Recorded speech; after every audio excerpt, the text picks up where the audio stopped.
Eu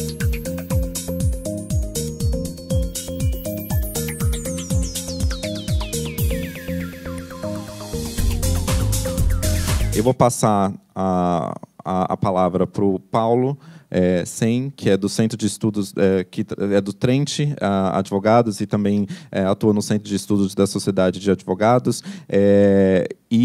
Para falar um pouquinho, ligando com essa questão da academia e do trabalho com alunos e uma experiência concreta, para ilustrar um pouco formas de superar essa desigualdade que a Sheila mencionou do ponto de vista das empresas. Paulo.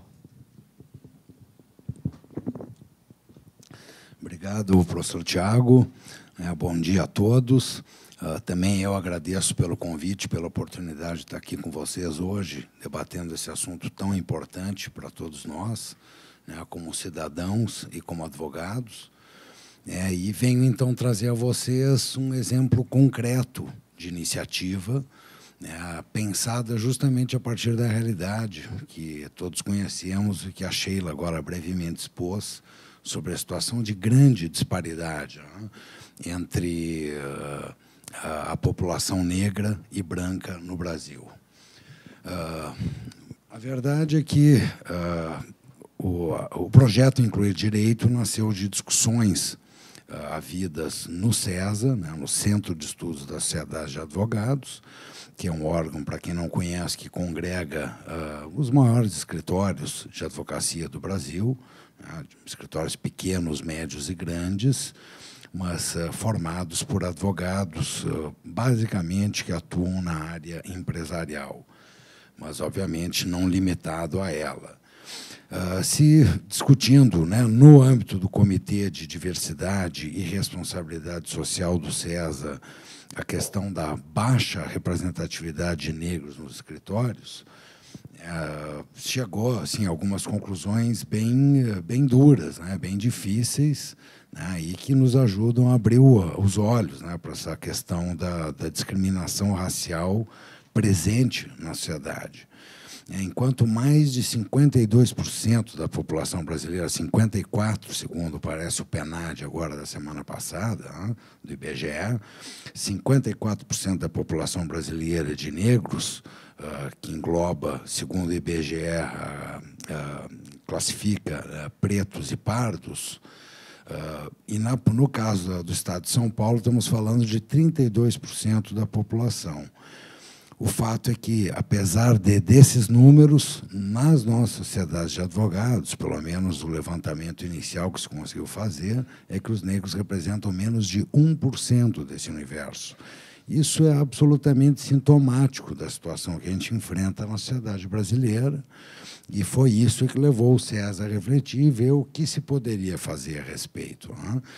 E, debatendo o assunto, a primeira coisa que se ouve, aliás, eu diria que os escritórios são entidades conservadoras por natureza, o que se explica pela delicadeza dos assuntos que a gente lida, sempre questões pré-litigiosas, envolvendo interesses de grande monta.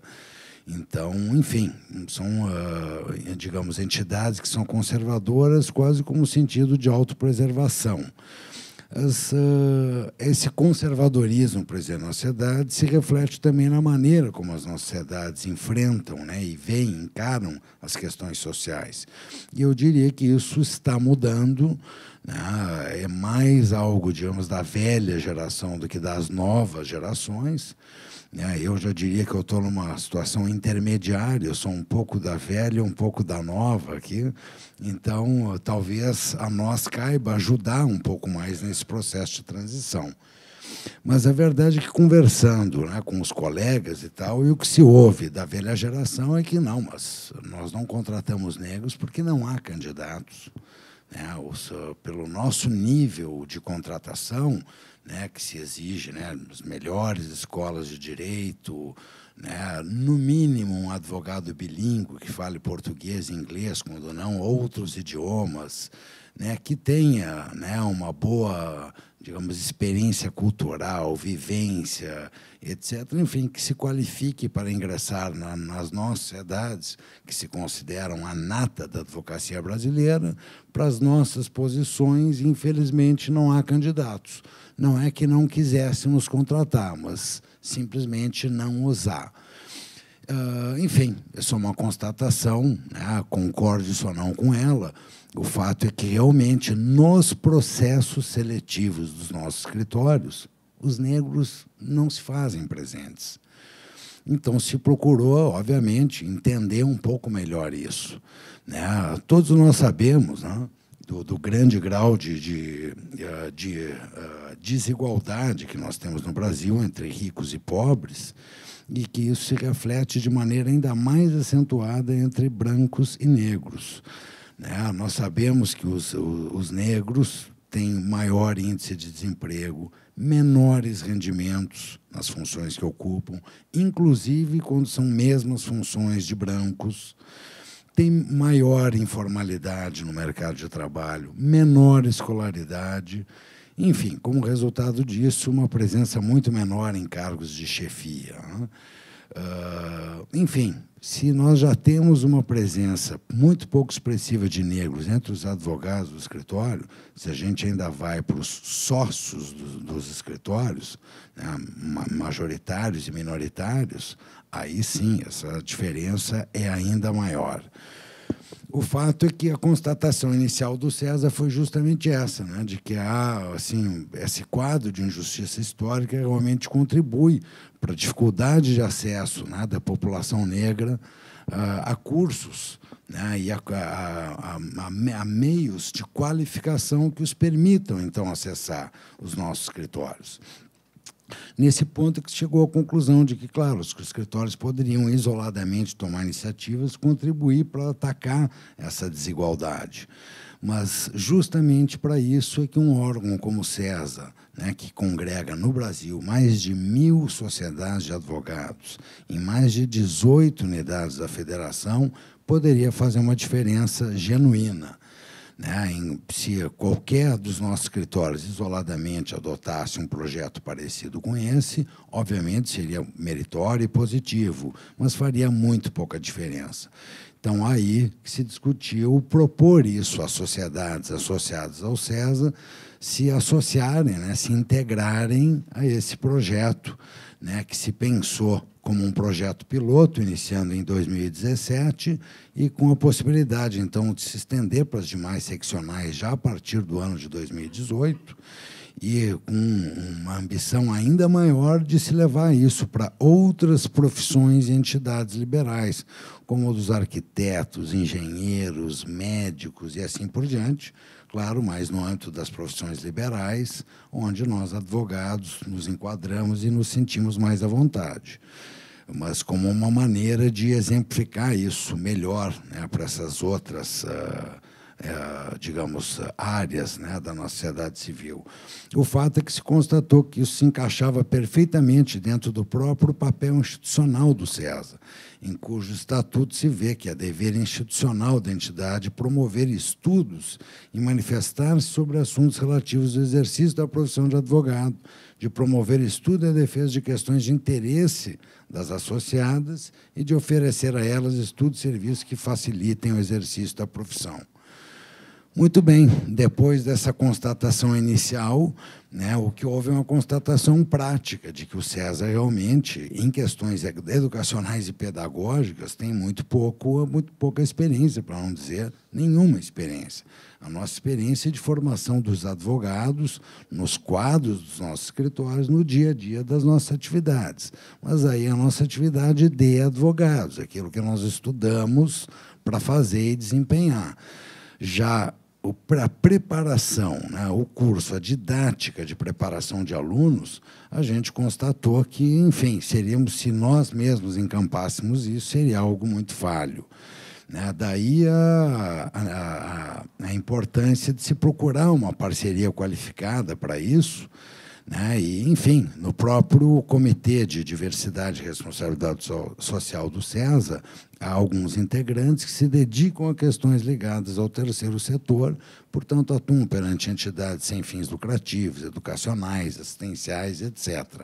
E lá nasceu, então, a ideia de procurarmos algumas instituições, e dentre as quais destacou-se, né, nesse primeiro momento, o Instituto Presbiteriano Mackenzie. O Mackenzie já tem, há muitos anos, ações de inclusão social, né, da comunidade negra, né, por meio de bolsas de estudo, não só a pessoas de menor renda, mas algumas especificamente voltadas à população negra. Então, se procurou o Mackenzie, se explicou a intenção do SESA e se propôs, então, uma parceria, e ficamos muito satisfeitos de encontrar uma ressonância muito grande, uma identidade de propósitos realmente elogiável e que permitiu, então, que nós começássemos esse ano de 2017. Tudo isso se deu ao longo de 2016, essas discussões a qual acabo de me referir. E, durante o ano de 2017, então, estamos iniciando o que nós consideramos o projeto piloto. E aí vocês veem traçados aí na tela os dois objetivos, né, iniciais, né, que se optou por pegar alunos do terceiro ao quinto semestre, até se expandiu isso para o segundo semestre depois.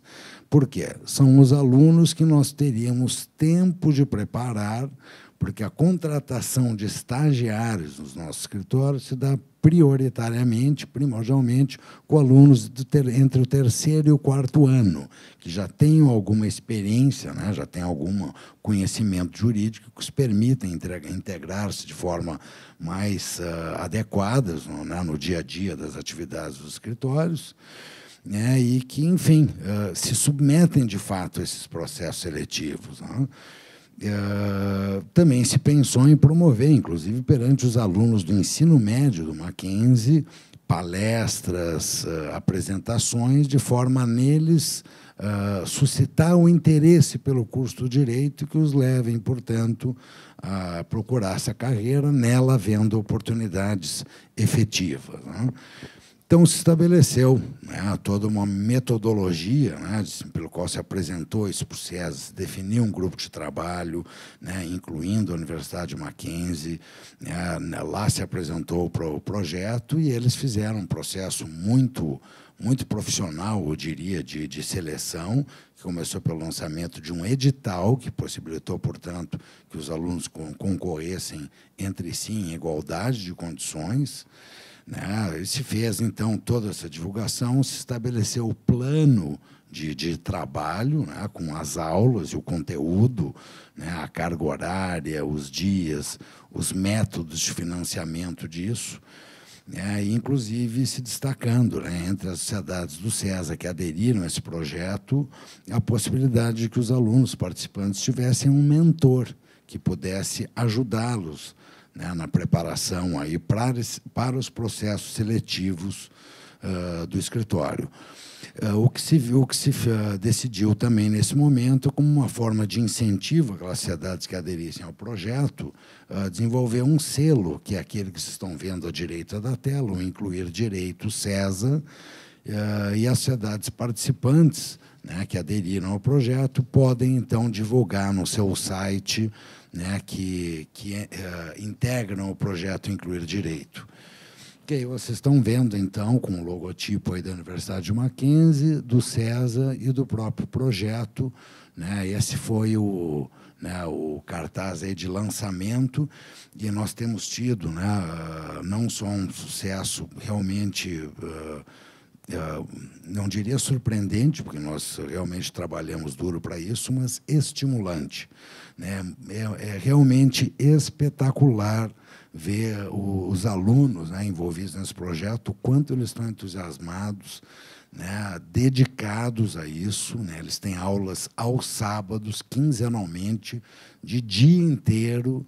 Então, em vez de estar no lazer, eles estão lá dando duro e se preparando, né, tendo essas aulas de reforço de português, oratória, redação, né, sobre, né, discriminação, nos seus vários maneiras e formas. E, muito importante, língua inglesa, já que este é um requisito, né, dos nossos escritórios, eles estão tendo a oportunidade de ter aulas de inglês, né, adequadas aos seus níveis de aprendizagem. Então, com isso, nós esperamos, então, qualificá-los.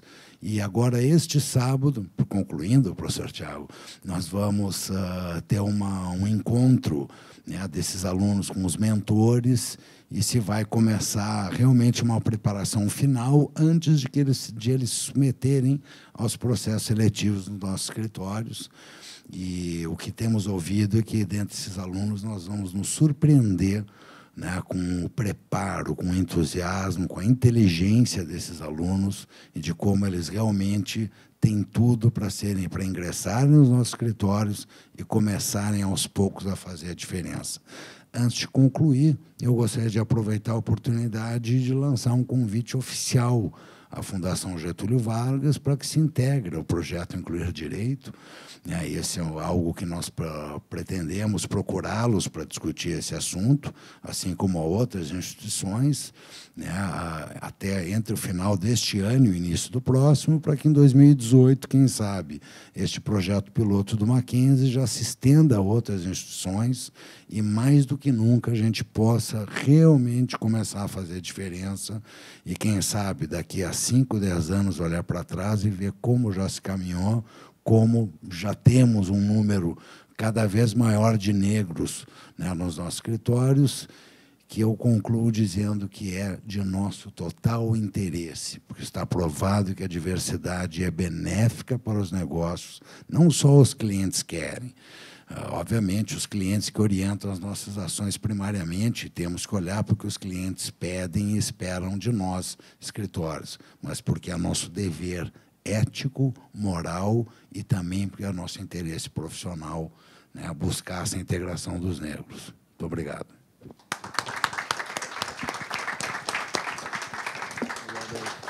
Obrigado, Paulo. Acho que tanto a palestra da Sheila quanto do Paulo trouxeram algumas questões importantes.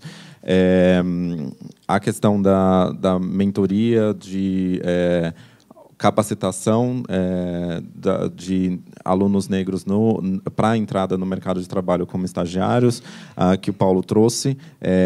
A importância da mentoria também, há estudos mostrando que a mentoria não serve só como capacitação, mas também serve como uma possibilidade de olhar que existe um igual a você naquela posição.